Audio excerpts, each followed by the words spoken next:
A black young girl walked into a diamond boutique worth millions, alone, unbothered, uninvited. Eyes narrowed, assumptions formed. She didn't speak. She didn't need to. Because in that silent room of polished glass and quiet power, she wasn't just buying. She was about to reveal who really belonged. She was 17. That was enough. 17, black, and unaccompanied. At Valeria's diamond house, where security guards wear silk gloves and guests are greeted by name, she stepped in alone. No stylist, no last name anyone recognized, no appointment. The silence hit before she made it past the first chandelier. A saleswoman scanned her outfit, black tailored jumpsuit, clean lines, no labels, and whispered, "She's probably lost." A man at the counter chuckled. "She's the age of my daughter. What could she possibly afford in here?" The guard stepped forward. Not aggressive, just automatic. "You here with someone, sweetheart?" She looked up, eyes calm, voice even. "No, I came to see the Radiance Solitaire." What they didn't know is that she'd been here before. At 10, I watched her mother get humiliated in a boutique like this. And this time, she wasn't here to shop. She was here to complete the lesson that her mother had never spoken aloud. Unspoken prejudice still thrives in places that claim sophistication, and it reveals itself most cruelly when aimed at those who are young, black, and alone. It happened in less than 7 seconds. The door chimed softly as she entered. Just a quiet ding, the kind that announces possibility in most places. But not here. Not at Valeria's diamond house. Here, it signaled something else entirely. The showroom was drenched in elegance. Chandeliers cast soft shadows, and velvet-trimmed glass cases were filled with light. A place where everything shimmered, except the way they looked at her. She was 17. That mattered. She was black. That mattered more. And she was alone. That was the final offense. No one shouted. No one used slurs. They were polite. Painfully so. One sales associate offered a smile, the kind that was tight rather than welcoming. Her eyes scanned Amara's face, her shoes, and her skin. A security guard stood by the door, not moving forward but no longer still. Another clerk leaned in and murmured, "She's probably just browsing." Browsing. The word sounded harmless, but it carried the weight of every closed door her grandmother had ever faced, every silent elevator ride her mother had endured, and every time someone had assumed their presence was the problem. Amara stood in the center of it all, her fingers tightening around the thin strap of her bag. She'd grown out of fear, not in fear, but in fury. The kind you bury deep, dress in silence, and carry like an heirloom. They didn't know who she was. No one asked. No one knew that she had just secured $3.2 million in Series A funding, that the app she designed, written in Python and built at 14, was now used in 2 state education programs, or that last week she had been the keynote speaker at a tech summit, where CEOs twice her age lined up to shake her hand. But none of that mattered here. Here, what mattered was the absence of a Chanel bag, the lack of an escort, the color of her skin. She wasn't offended. She was exhausted. She let her eyes rest on the Radiance Solitaire, a 4.2-carat cushion-cut diamond displayed behind the glass, as if it were too fragile for air. Price tag, $950,000. The irony made her jaw tighten. She could buy it. Right now. Swipe her card and never blink. But she wasn't here to buy a stone. She was here to test something. Because 7 years ago, in a boutique not unlike this one, she had held her mother's hand as a woman whispered, "She doesn't look like she can afford a button." Amara had watched her mother smile. Say nothing. Walk out. Today, she wouldn't walk out angry, or insulted, or even victorious.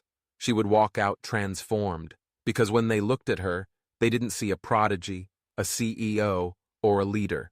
They saw a problem, a risk, a mistake. But she saw something too. She saw that even in 2025, on the most expensive street in America, a black girl alone was still an unwelcome question mark in a place obsessed with answers. She took one slow breath, turned, and as her heels clicked against the marble, she didn't feel small. She felt ancient. Like every woman who had ever been told, "Not you," had just stood up inside her. She didn't need their diamonds.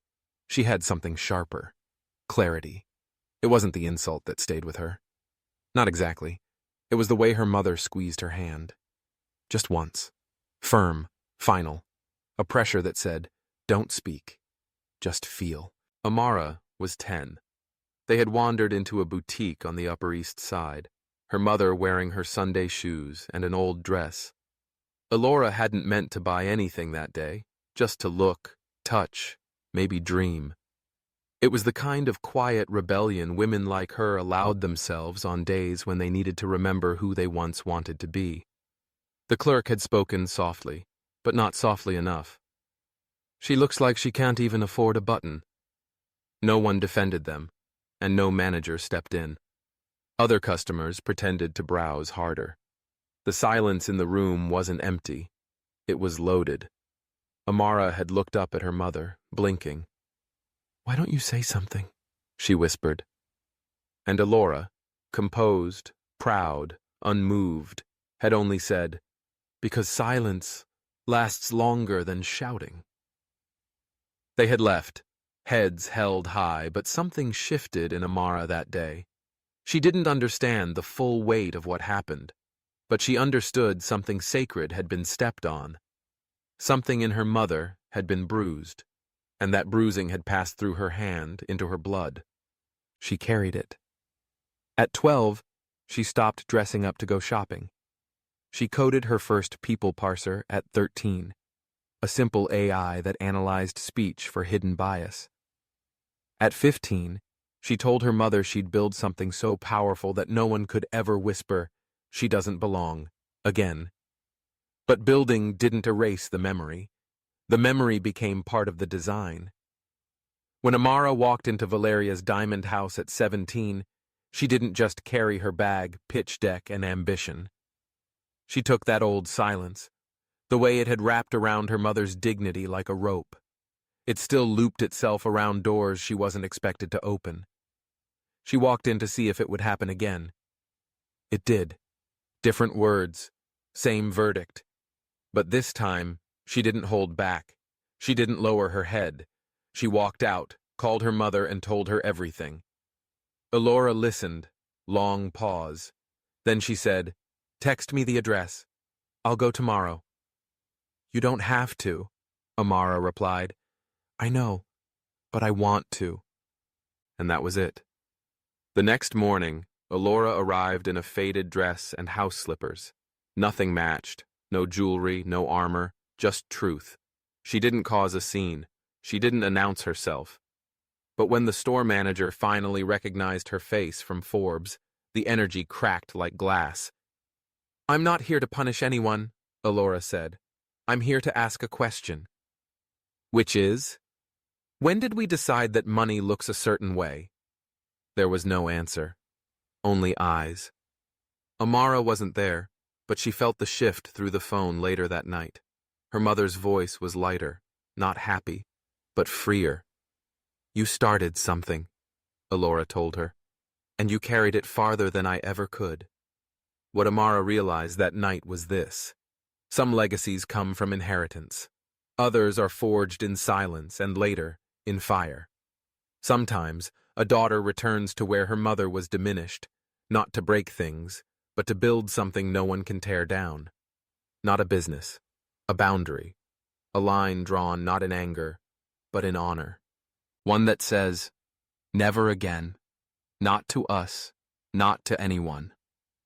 They saw a girl. What they didn't see was the company she built. Not the late nights, not the code, not the grit. At 17, Amara didn't wear her wealth on her wrist. She didn't arrive in a Tesla or have a publicist walk in first. She never needed to. What she carried couldn't be priced or polished. It was earned, quietly, relentlessly. Her company, Auralink, was born in a school library, between algebra homework and weekend hackathons. While others posted dances on social media, she was debugging lines of AI code no one thought a teenager could understand. By 15, she'd landed her first grant. By 16, her platform had secured a pilot with 2 public school districts. Last quarter, her startup was valued at $31 million. But in this boutique, none of that followed her in. She had come, card in hand, but not to spend it. What she wanted couldn't be found in velvet boxes or beneath halogen lights. She wanted something this place didn't even know it had taken from her. Her right to be unseen without being doubted. She wanted to feel what others felt when they walked in here, unchallenged, unexamined, unbothered. But that's not how it went. Because in places like these, a black girl walking in alone is an anomaly. She's either lost, looking for someone else, or a thief waiting to happen. That's how they looked at her. That's how they always looked at her. The funding? Irrelevant. The accolades? Invisible. Her title? CEO. But only on LinkedIn, not in their eyes. Still, she stood her ground, not to prove them wrong. That was never her goal. She wasn't there to teach them a lesson. She didn't have time for that kind of charity. She was there for clarity. She wanted to know whether, even now with success, status, and power, the world still viewed her the same way it had considered her mother that day. And it did. The boutique's walls were lined with diamonds, but none reflected her back. She was a shadow moving through privilege, polite but unwelcome. As she walked past the display case again, the Radiance Solitaire glinted at her, a 4.2-carat lie. The real test wasn't whether she could afford it. The test was to see if she needed it. And she didn't. She walked out, not to prove anything, but because she already knew who she was. In a society that mistakes confidence for arrogance and youth for incompetence, she had built something no one could take from her, not even with silence or smiles. That day, Valeria's boutique lost more than just a customer. It lost a mirror, a chance to see what power could look like, and what excellence looks like when it isn't wrapped in old money or European skin. Amara wasn't the one who failed to belong. They were the ones who failed to see. She didn't storm out. She didn't cry. That would have made it too easy for them. A scene they could manage, a reaction they could label. Emotional. Too sensitive. Too young to understand. But Amara understood. Deeply. Too well for 17. She had grown up in a world where grace wasn't an option. It was survival. She had watched her mother stay calm while being insulted, had learned how to breathe through rejection, how to smile when the doors closed. So no, she didn't rage. She simply stood, still, measured, present. Her silence wasn't passive. It was exact. The kind that makes you aware of every inch of your body, of every breath in the room that doesn't belong to you. The kind that doesn't fill space, but empties it, draining it of pretense, of politeness, of comfort. She turned slowly from the display case, not to flee, but to face the full weight of what had just happened. No water offered, no assistance, no acknowledgement, just glances, assumptions, dismissal. Every eye is on her now, not because she had made a scene, but because she hadn't. And that was the scene. Her footsteps clicked on the polished marble, each one louder than any protest, not rushed, not hesitant, a rhythm carved from experience. The pace of someone who had been turned away before and learned how to walk taller every time it happened. The air behind her shifted. A breath held. A cough was stifled. One of the clerks, the youngest, The one who had met her eyes just a second too long, whispered something. Maybe it was guilt. Perhaps it was recognition. But no one moved. No one called out to her. No one corrected the mistake. Because it's easier to let someone leave than admit you judged them. She passed the same security guard who had stared at her presence 20 minutes earlier. He avoided her gaze now, suddenly unsure of what he had been so sure of before. Outside, the city continued. Horns blared. Tourists pointed. A cyclist yelled as he passed a cab. Life went on. But inside that store, time had stopped. Because what Amara left behind wasn't noise. It was the consequence. The kind that sinks in slowly. That lingers. That whispers in the mind long after the moment is over. She didn't need to prove she belonged. She already knew she did. The irony was that she could have bought that Radiance Solitaire 5 times over. Could have swept through the boutique with stylists and assistants and press in tow.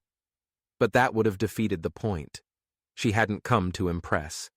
She came to observe. And what she observed was simple. Success doesn't shield you from prejudice. Not when you look like her. Not when you walk alone. At the door, she paused. Not out of hesitation, but generosity. She gave them one last chance to act differently. No one did. So she stepped outside, into the spring air of Fifth Avenue, where gold letters gleamed above her head, spelling the name of a place that didn't deserve her presence. Inside, someone exhaled. Another shifted their stance. A third turned away, ashamed. And the youngest clerk whispered, "We got it wrong." But by then, Amara was already walking north, heels steady, posture easy, eyes unshaken. She had said nothing, and yet she had told them everything. The next morning, the door chimed again. Same boutique, same silence. But this time, it was not Amara who stepped inside. It was a woman in her mid-40s, bare face, loose cotton blouse, worn sandals, no jewelry, no entourage, just presence, quiet, composed, certain. She moved through the store like she belonged, not because she demanded attention, but because she carried none of it. The kind of woman people often overlook until they can't. A clerk looked up, offered the same cautious smile Amara had received the day before. "Can I help you?" The woman looked around slowly. Not at the diamonds, at the people, at the space. "I'm not here to shop," she said, her voice calm. "I'm here because of what happened yesterday." The room shifted. She didn't say Amara's name. Didn't have to. A manager approached, her heels louder than her confidence. "I'm sorry, ma'am. Could I ask what—" The woman cut her off gently. "I own this chain." Silence dropped like a stone. "I'm Alora Stanton," she said. "I founded the first Valerias in 2004, with a display case of 4 rings and a folding chair behind the counter. I built this from scratch. And yesterday, your team made my daughter feel like she didn't belong here. No raised voice. No threats. Just the truth. And the worst part is," Elora continued, her voice never breaking, "I knew this day would come. I just didn't think it would come again." A hush fell over the room, the kind that fills a church when someone speaks of grief. I remember being turned away from stores like this, not because I couldn't afford anything, but because someone decided I shouldn't be able to. She let that sentence hang. I taught my daughter to walk with grace, to lead with purpose, but I never prepared her for the moment she'd be more successful than the people still trying to keep her out. The staff stood frozen, some ashamed, some confused, some bracing. Then something unexpected happened. One of the younger clerks, the same girl who had whispered the day before, stepped forward. Her eyes glistened, her voice barely above a whisper. "I was here, and I didn't stop it. I didn't speak up. I just watched. I'm sorry." Elora turned to her, and for the first time her expression softened. "Thank you," she said. "It takes more courage to admit silence than to make noise." Then she turned to the manager. "This isn't about firing anyone. This is about changing everything.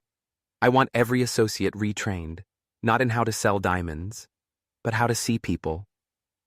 And from now on," she added, her voice low but firm, "we don't just serve customers. We serve stories. Everyone who walks through those doors is more than what they wear."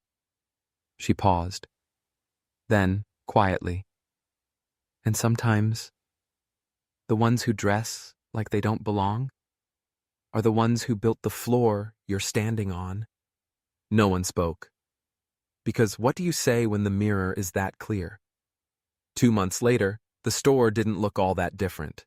Same marble floors, identical soft spotlights above velvet cases, same gold-lettered logo above the entrance. But something had changed, and you could feel it the second you stepped inside. No more stiff smiles, no more wary eyes scanning outfits for status clues, no more silence disguised as service. Now, when a guest entered, regardless of how they looked, how they dressed, how they walked, someone greeted them like they mattered. Not because it was good training, but because they believed it. The difference wasn't in the diamonds, it was in the dialogue. Every employee had gone through a new kind of onboarding. Not just about cuts and clarity, but about compassion. They studied not just the carrots, but the cost of assumptions. They listened to stories, some from customers, some from each other, about times they had been ignored, dismissed, silenced. And little by little, the staff began to see that the shine in this place didn't come from the stones.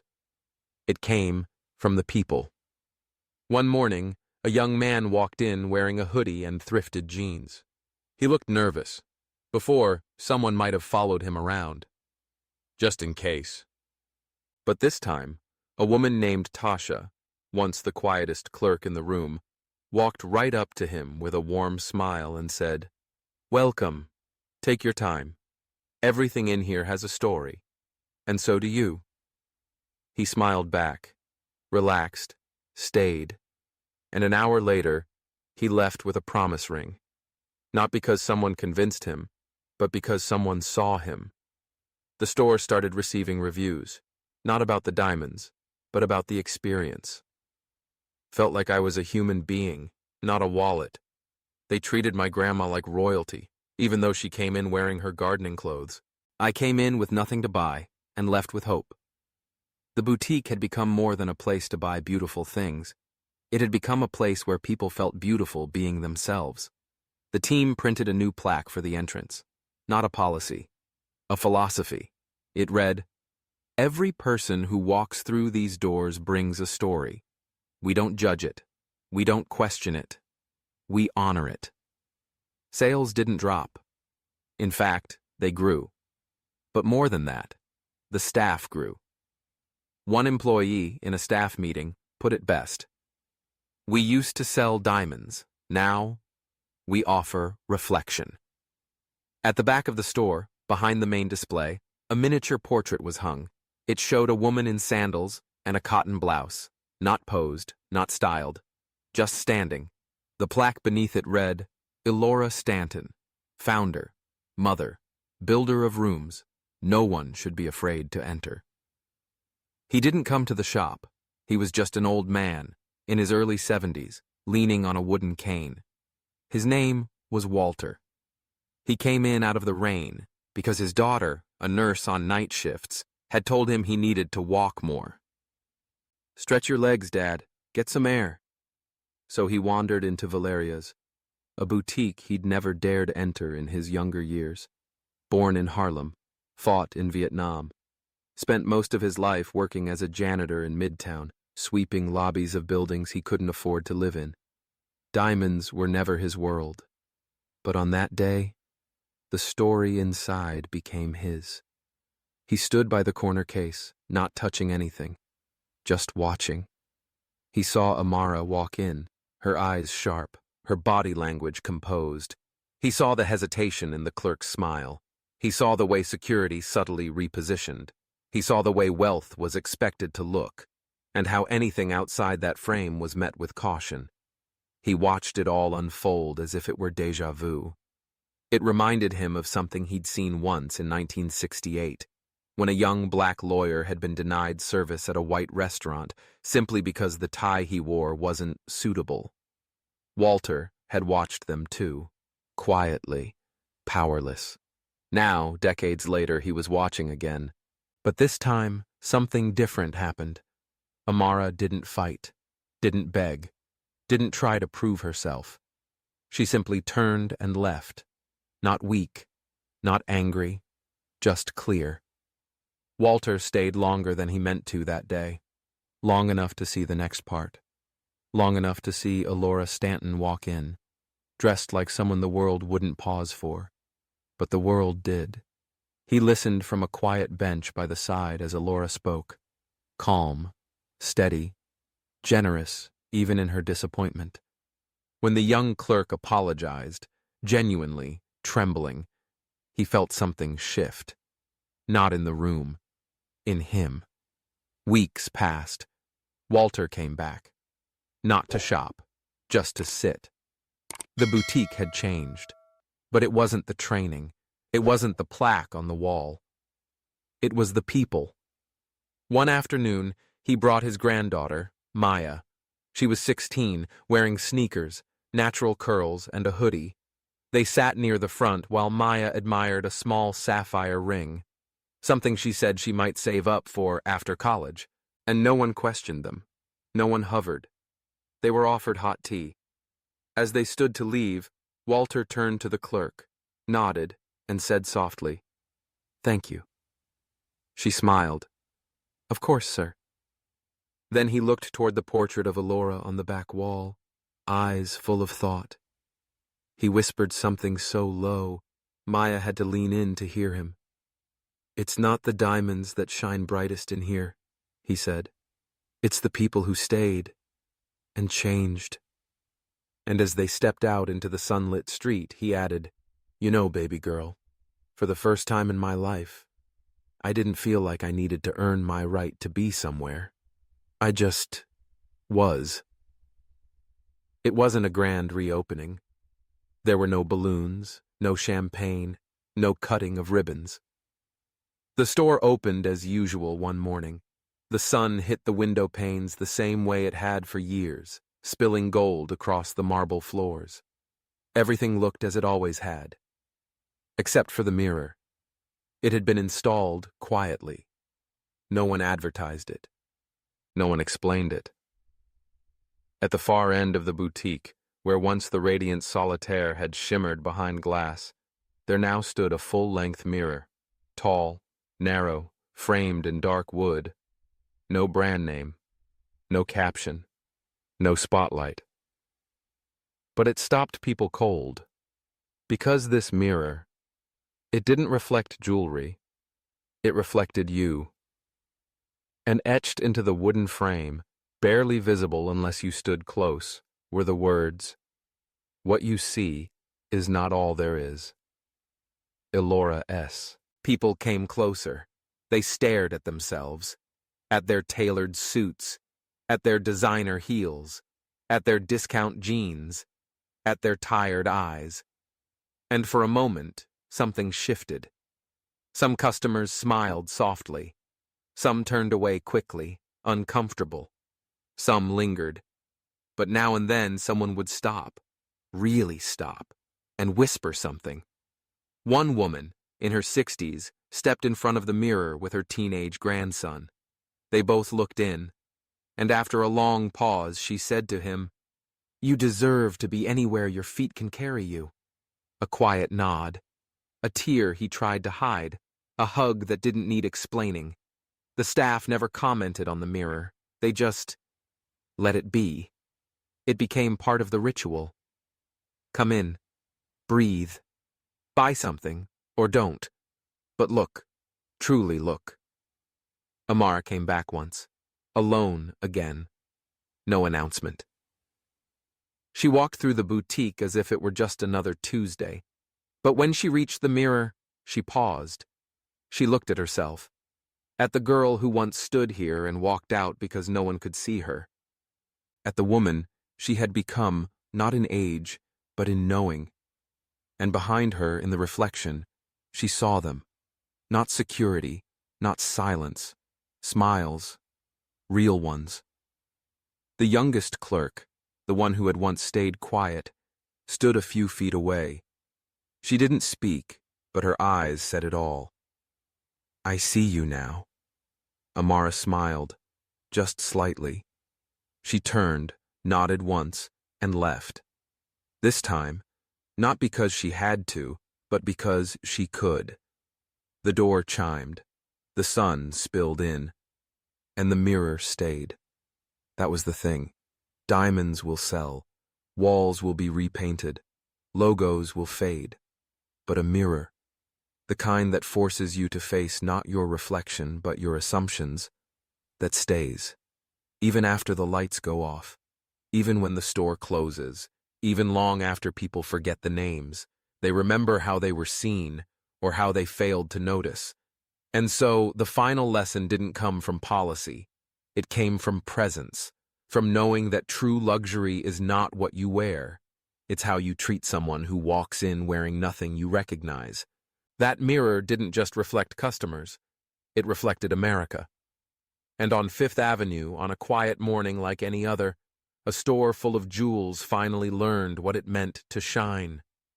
This wasn't just a story about a girl, a boutique, or a mistake.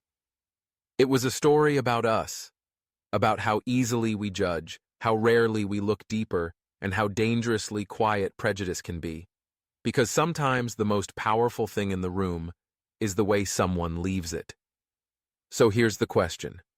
When someone walks through your door, do you see their clothes or their courage? If this made you pause, share it. Comment below.